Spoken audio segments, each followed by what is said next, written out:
സൈറ ഇത്രയും stressed out ആയിട്ട് ഞാൻ കണ്ടില്ല. നിങ്ങൾ ഒരു സമാധാനം എന്റെ ഭാര്യയ്ക്ക് കൊടുക്കുന്നില്ല. നിങ്ങൾ പറഞ്ഞ കാര്യങ്ങൾ തന്നെ വീണ്ടും വീണ്ടും പറഞ്ഞുകൊണ്ടിരിക്കുന്നു. അവർ പറയുന്ന കാര്യങ്ങൾ തന്നെ വീണ്ടും വീണ്ടും പറഞ്ഞുകൊണ്ടിരിക്കും. ഇതൊന്ന് മുന്നോട്ട് എങ്ങോട്ടേക്കും പോകുന്നില്ല.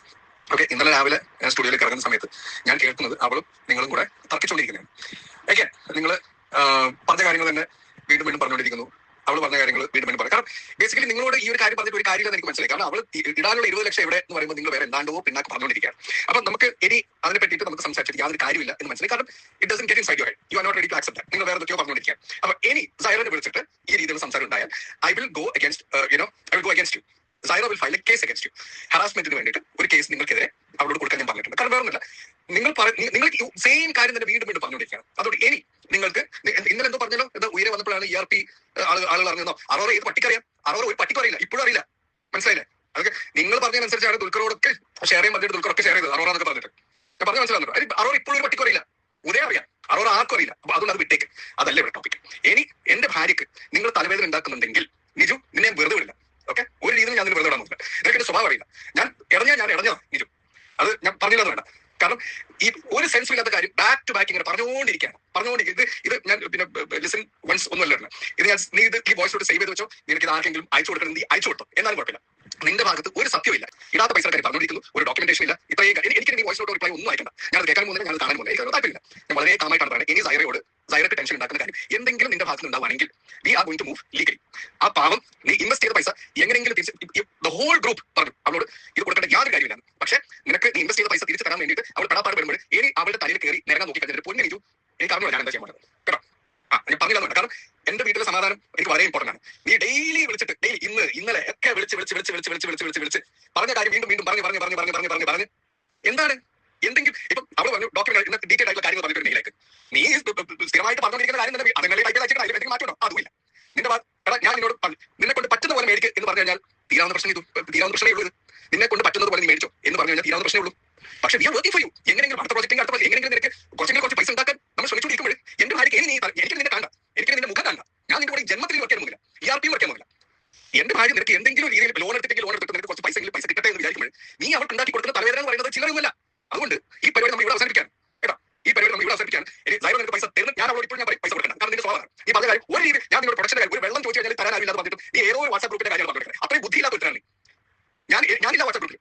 ഞാൻ വെള്ളം ആരോട് ചോദിക്കണം നീ ഏതോ വാട്സ്ആപ്പ് പ്രൊഡക്ഷൻ പറഞ്ഞ വാട്സ്ആപ്പ് ഗ്രൂപ്പ് ഉണ്ടെന്ന് എനിക്ക് ആഴ്ച ഞാൻ ഇല്ലാത്ത ഗ്രൂപ്പ് എനിക്ക് അത്രയും വിവരദോഷിയാണ്. അത്രയും വിവരമില്ലാത്തവരാണ്. ഇനി നീ സൈറക്ക് ഒരു തലവേദന ഉണ്ടാക്കി ഞാൻ നിജു ഞാൻ നിന്നോട് പറയാം. ഹലോ ബ്രോ, ഞാൻ ഈ വോയിസ് ഒട്ടും ഓക്കെ സിറ്റുവേഷൻ കൂടെയാണ് കടന്നു പോകുന്നത്. ഒട്ടും ഓക്കെ അല്ല മൈൻഡ്. ഇപ്പം അതായത് വലിയൊരു ചതിക്ക് പോയി പെട്ടു എന്ന് പറയാം. ആ ഒരു പെട്ട അവസ്ഥയിലാണ് നിൽക്കുന്നത്. ഷാൻഡ്രോമാൻ എത്രത്തോളം ഞാൻ വിശ്വസിച്ചു. പക്ഷെ പുള്ളിനെ കൂടെ നിർത്തി ചതിക്കുക ചെയ്തത്. ഷാനിക്കാനും ശരി സൈറത്തേലും ശരി രണ്ടുപേരും ഒരുമിച്ച് നമ്മൾ പറ്റിക്കുക ചെയ്തത്. കാരണം വീരെ 2025 ഞാനായിരുന്നു പ്രൊഡക്ഷൻ വർക്ക് ഫുള്ള് ചെയ്തത്. ടോട്ടൽ പ്രൊഡക്ഷൻ ഞാനാണ് ചെയ്തത് വീരാണ്. ബട്ട് ഈ നിമിഷം വരെ ഇത്രയും വർക്ക് ചെയ്തിട്ട് ഒരു രൂപ പോലും ഒറ്റ രൂപ പോലും നമുക്ക് തരുന്നില്ല ബ്രോ. പൈസ ചോദിച്ചപ്പോഴത്തേന് പ്രൊമോഷൻ കിട്ടി നിനക്ക് എന്നുള്ള രീതിയിൽ സംസാരം പറയുന്നത്. എൻ്റെ കമ്പനിക്ക് പ്രൊമോഷൻ കിട്ടിയില്ല. എൻ്റെ കമ്പനിക്ക് പ്രൊമോഷൻ കിട്ടാൻ വേണ്ടിയല്ല ഞാൻ ചെയ്തത്. അങ്ങനെ ടോക്കോ കാര്യങ്ങളൊന്നും നടന്നിട്ടില്ല. പക്ഷേ ഷോ കഴിഞ്ഞപ്പോൾ പൈസ തരാൻ പറയാം. എൻ്റെ ടോട്ടൽ പ്രൊഡക്ഷൻ കോസ്റ്റ് 35 lakhs ആയിരുന്നു. അത് കൂടാതെ ഒരു ആർട്ടിസ്റ്റിൻ്റെ റൂം, ഫുഡ്, ട്രാവൽ ഇതെല്ലാം എന്നെ കൊണ്ടാണ് ചെയ്യിപ്പിച്ചത്. സൈറത്തെയും ഷാൻഡ്രോമയ്ക്ക് ചെയ്തിട്ട് എന്നെ കൊണ്ടാണ് ഫുൾ ചെയ്യിപ്പിച്ചത്. എന്നിട്ട് ഒരു രൂപ തരുന്നില്ല. ഓൾമോസ്റ്റ് നിലവിൽ 38 lakhs എൻ്റെ കയ്യിൽ സ്പെൻഡ് ആയി ഈ നിമിഷം വരെ.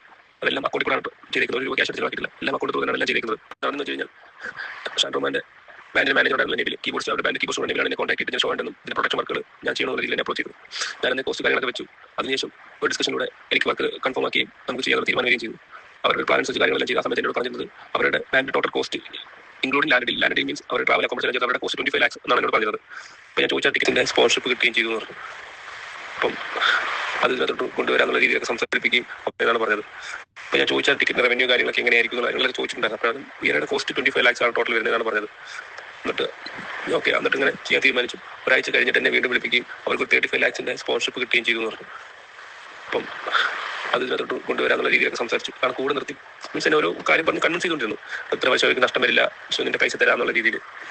ഓക്കെ, അപ്പം ടോട്ടൽ ഒരു 1 കോടി രൂപയുടെ ചെയ്യാൻ റവന്യൂ ജനറേറ്റ് ചെയ്യുന്നുണ്ട്. അതുകൊണ്ട് നീ നിന്റെ പൈസ എന്തായാലും നമ്മൾ തരാം, നമുക്ക് ടിക്കറ്റ് ഷോ ചെയ്ത് അപ്പോൾ പക്ഷേ പേയ്മെൻറ്റ് വരുമ്പോൾ നിന്റെ 35 lakhs തരാമെന്നുള്ള രീതിയിൽ ആണ് എന്നോട് പറഞ്ഞിരുന്നത്. അതിന് കൺവിൻസ് ചെയ്യാവുന്ന രീതിയിൽ കുറേ വാട്സപ്പിൽ നെവിൽ എനിക്ക് മെസ്സേജ് ചെയ്യുകയും ചെയ്തു. സ്പോൺസർഷിപ്പ് ആയിട്ടുണ്ട് 35 lakhs സ്പോൺസർഷിപ്പ് ആയിക്കൊണ്ട് മാർക്കറ്റിംഗ് ക്രിയേറ്റീവ്സ് എല്ലാം ടീം ചെയ്തോളും. നീ പ്രൊഡക്ഷൻ മാത്രം ചെയ്ത് കൊടുത്താൽ മതി. പ്രൊഡക്ഷൻ്റെ എമൗണ്ട് ബുക്ക് മൈ ഷോ കഴിയുമ്പോൾ ഉടനെ പേയ്മെൻറ്റ് എന്ന് പറഞ്ഞാൽ തരാമെന്നുള്ള രീതിയിൽ മീൻസ് ഷോ കഴിഞ്ഞിട്ടാണ് എൻ്റെ പേയ്മെൻറ്റ് മൊത്തം പറഞ്ഞിരുന്നത്. അപ്പോൾ അത് കൺവിൻസ് ചെയ്യാവുന്ന രീതിയിൽ കുറേ സ്പോൺസർഷിപ്പ് ഉണ്ടെന്നും അതുണ്ടെന്നും ഷോ ഭയങ്കര വിജയമായിരിക്കും, മിനിമം 10,000 ക്രൗഡ് കയറും എന്നുള്ള രീതിയിൽ. അപ്പോൾ എന്നെ കൂടെ നിർത്തി തന്നെ ചെയ്തു. ഇതിനിടയ്ക്ക് എന്നെ കൺവിൻസിങ് ആക്കാൻ വേണ്ടി ബാൻഡിൻ്റെ പ്രൊഡക്ഷൻ മാനേജർ ആക്കുന്നു, നീ എല്ലാ കാര്യങ്ങളും നല്ല രീതിയിൽ ചെയ്യുന്നുണ്ട്, നീ ഇപ്പം ബ്രാൻഡിന് ഒരു പ്രൊഡക്ഷൻ മാനേജർ വേണം, അത് നീ ആയാൽ മതി എന്നുള്ള രീതിയിൽ കൂടെ നിർത്തി എല്ലാ കാര്യങ്ങളും ചെയ്യിപ്പിച്ചു. ഇൻക്ലൂഡ് ലാസ്റ്റ് സ്പെഷ്യൽ എഫക്ട്സിന് മാത്രം എന്നെ കൊണ്ട് 9 ലക്ഷം രൂപ പർച്ചേസിംഗ് മാത്രം ചെയ്യിപ്പിച്ചു. ഇത്രയും രൂപ ഞാൻ അറിഞ്ഞില്ല, പറ്റിക്കാനാണ് ഇതെല്ലാം, അവരുടെ സ്വാർത്ഥ താല്പര്യങ്ങൾക്ക് വേണ്ടിയാണ് ഇതെല്ലാം ചെയ്യിപ്പിക്കുന്നതെന്ന് നമ്മൾ അറിയുന്നില്ല. കാരണം ഞാനും അതേപോലെ സ്നേഹിച്ച 2 വ്യക്തികളായിരുന്നു, ഷാനിക്കയും സൈറയത്തെയും. പക്ഷെ എന്നോട് ഇങ്ങനൊന്നും കാണിക്കുന്ന സ്വപ്നത്തിൽ പോലും ഞാൻ വിചാരിക്കുന്നില്ല. ഷോ കഴിഞ്ഞിട്ട് നിനക്ക് പ്രൊമോഷൻ കിട്ടിയെന്നും പബ്ലിസിറ്റി കിട്ടിയെന്നും അതുകൊണ്ട് നീ ചിലവാക്കിയ കാശിൽ നിനക്ക് കമ്പനിക്ക് പ്രൊമോഷൻ കിട്ടിയെന്ന്. ഒരിക്കലും ഞാൻ അങ്ങനെയല്ല ഷോ ചെയ്യുന്നത്. എനിക്ക് പൈസ തരാം, എൻ്റെ 35 lakhs എൻ്റെ പ്രൊഡക്ഷൻ കോസ്റ്റ് ഉറപ്പായിട്ടും തരാമെന്ന് പറഞ്ഞു. ഇനിയിപ്പോൾ 35 lakhs പുറത്ത് തന്നെ അവർ ചിലവാക്കേണ്ട കാശായിരുന്നു. എന്റർടൈൻമെന്റ് ടാക്സ്, ലോക്കൽ ട്രാൻസ്പോർട്ടേഷൻ, ആർട്ടിസ്റ്റിന്റെ റൂം, ഫുഡ്, ട്രാവല് എല്ലാം എന്നെ കൊണ്ട് എടുപ്പിച്ചത്. കൂടാതെ പാർക്കിംഗ് ഗ്രൗണ്ടിന്റെ പൈസ, ക്യാമറ ടീമിന്റെ പൈസ, ഇതെല്ലാം ബൗൺസേഴ്സ്, ഇതൊക്കെ എന്നെ കൊണ്ട് ഒരു പൈസ പേ ചെയ്യിപ്പിച്ചിട്ട് പൈസ തരാന്നുള്ള രീതിയിൽ പേ ചെയ്യിപ്പിച്ചിട്ട് ഏറ്റവും അവസാനം 1 രൂപ പോലും തരത്തില്ലെന്ന് പറയുന്നവരിപ്പം നിനക്ക് പ്രൊമോഷൻ കിട്ടിയെന്ന്. എനിക്ക് എന്തോ ചെയ്യണമെന്ന് അറിയാൻ പറ്റുന്ന അവസ്ഥയാണ് ഞാൻ നിൽക്കുന്നത്. കാരണം എത്രത്തോളം കടപ്പെട്ട് ഒരു ഷോ കാരണം ചെറിയ എമൗണ്ട് അല്ലേ ഇവരെ പറ്റിച്ചത്.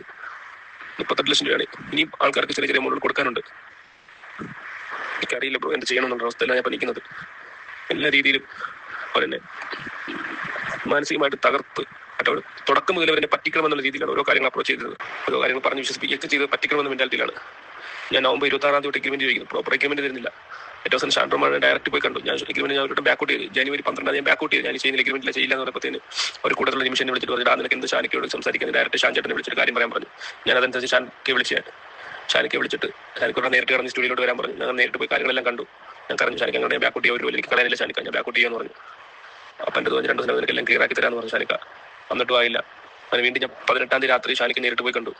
അന്നെ കൂടുതൽ ഗിത്താർ ആകാശിനോട് വിളിച്ചുകൊണ്ട് ഞാൻ പോയി നേരിട്ട് കണ്ടു. ഷാനിക്ക് ആയില്ല, ഞാൻ ബാക്കൗട്ട് ചെയ്യാൻ എനിക്ക് ഷോ ചെയ്യാൻ താല്പര്യമില്ല, കാരണം പ്രോപ്പർ കാര്യങ്ങളൊന്നും ഇല്ലാന്ന് പറഞ്ഞു. പ്രോപ്പർ എഗ്രിമെന്റ് എനിക്ക് തരുന്നില്ല എന്ന് പറഞ്ഞു. അങ്ങനെ അത് പറഞ്ഞു ഷാനിക്ക് പറഞ്ഞു നാളെ രാവിലെ നിനക്കെല്ലാം ഞാൻ ക്ലിയർ ആക്കി തരാമെന്ന് പറഞ്ഞു. അങ്ങനെ 19 രാവിലെ ഒരു മീറ്റിംഗ് ഫിക്സ് ചെയ്യുന്നു. ഞാൻ മീറ്റിംഗിനായിട്ട് ഇവിടെ ഇറങ്ങുന്നു. എറണാകുളത്തുനിന്ന് തേവരെ ഇറങ്ങുന്ന സമയത്ത് ഷാനിക്കിനെ വിളിച്ചിട്ട് പറഞ്ഞാ ഷാനിക്കയുടെ വൈഫ് സൈറയത്തേക്ക് മൈഗ്രൈന ഭയങ്കര മീറ്റിംഗ് കാര്യങ്ങളായിട്ട് നിൽക്കുവാടാ, നമുക്ക് ഇപ്പോൾ ഈ മീറ്റിംഗ് കൂടണ്ടാന്ന്, നമുക്ക് വൈകുന്നേരത്തേക്കോ നാളെ രാവിലെ തന്നെ മീറ്റിംഗ് കൂടാന്ന് പറയുന്നു. ഞാനത് കേട്ടു. സുഖമില്ലെന്ന് പറയുമ്പോൾ നമ്മൾ എന്താ ബ്രോ പറയുന്നത്, ഞാൻ ഓക്കെ അത് കേട്ടു. അത് കഴിഞ്ഞിട്ട് പിറ്റേന്ന് രാവിലെ അന്ന് തന്നെ വിളിച്ചില്ല. പിറ്റേ രാവിലെ ഞാൻ അങ്ങോട്ട് വിളിച്ചു, എടുത്തില്ല. അതിൽ 1 മണിക്കൂർ കഴിഞ്ഞിട്ട് എന്നെ വിളിച്ചിട്ട് ഞാൻ ഒരു ടെൻഷൻ വേണ്ട, ഈ ഷോ ഫുൾ ഓഫ് ചെയ്യാം, നിന്റെ ലാഭമായ നഷ്ടം നിന്റെ പ്രൊഡക്ഷൻ കോസ്റ്റ് ഞാൻ തരാം, 35 lakhs ഞാൻ തരാമെന്നുള്ള രീതിയിൽ പുള്ളി പറയുന്നു. എന്നിട്ട് ഇപ്പം ഷോ കഴിഞ്ഞു. ഭയങ്കര അഭിപ്രായം, ഭയങ്കര ഇത്രയും വലിയൊരു ഹെവി പ്രൊഡക്ഷൻ കൊച്ചി നടക്കാത്ത രീതിയിൽ വലിയൊരു ഷോ നടന്നു. അത് കഴിഞ്ഞിട്ട് എല്ലാവരും ഹാപ്പി, ഷാനിക്കാനും സേറത്താനും എല്ലാവരും ഭയങ്കര ഹാപ്പി. എന്നെ വിളിച്ച് പേഴ്സണലി എല്ലാവരും നല്ല സംസാരം, എല്ലാ രീതിയിലും നമ്മൾ നല്ലത് പറയുന്നു. പക്ഷേ ബുക്ക് മൈ ഷോന്റെ പേയ്മെന്റ് വന്ന് ഞാൻ പേയ്മെന്റ് ചോദിച്ചതിന് ശേഷം അവരുടെ സ്വഭാവങ്ങളെല്ലാം മാറി. എന്ത് പൈസ എൻ്റെ ചോദ്യമാണ്, നീ എന്ത് പൈസ തരേണ്ടെന്ന്. ഞാൻ പറഞ്ഞു എൻ്റെ പ്രൊഡക്ഷൻ കോസ്റ്റ് തരാണ്ടെന്ന് പറയാം, നിനക്ക് അതിന് പ്രൊമോഷൻ കിട്ടിയത്.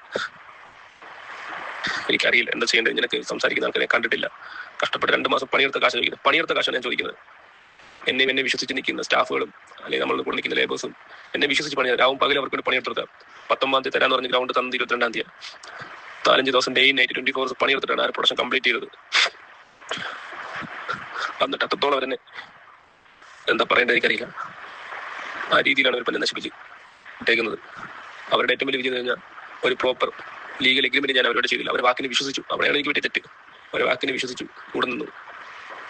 അവരത് മാക്സിമം യൂട്ടിലൈസ് ചെയ്തു. ഷാനിക്കായാലും ശരി, സൈറത്തായാലും ശരി, ഫുൾ ഇത്രയും വലിയൊരു പ്രൊഡക്ഷൻ ചെയ്ത് കൊടുത്തിട്ട് പേയ്മെന്റ് ചോദിച്ചപ്പോൾ എന്നോട് പറയുക പ്രൊമോഷൻ കിട്ടിയെന്ന്. എനിക്കറിയില്ല ഇപ്പോൾ എന്താ ചെയ്യണമെന്നുള്ളത്. 1 രൂപ പണിയെടുത്ത് 1 രൂപ തന്നിട്ടില്ല, നിമിഷം വരെ 1 രൂപ തന്നിട്ടില്ല പണിയെടുത്ത്.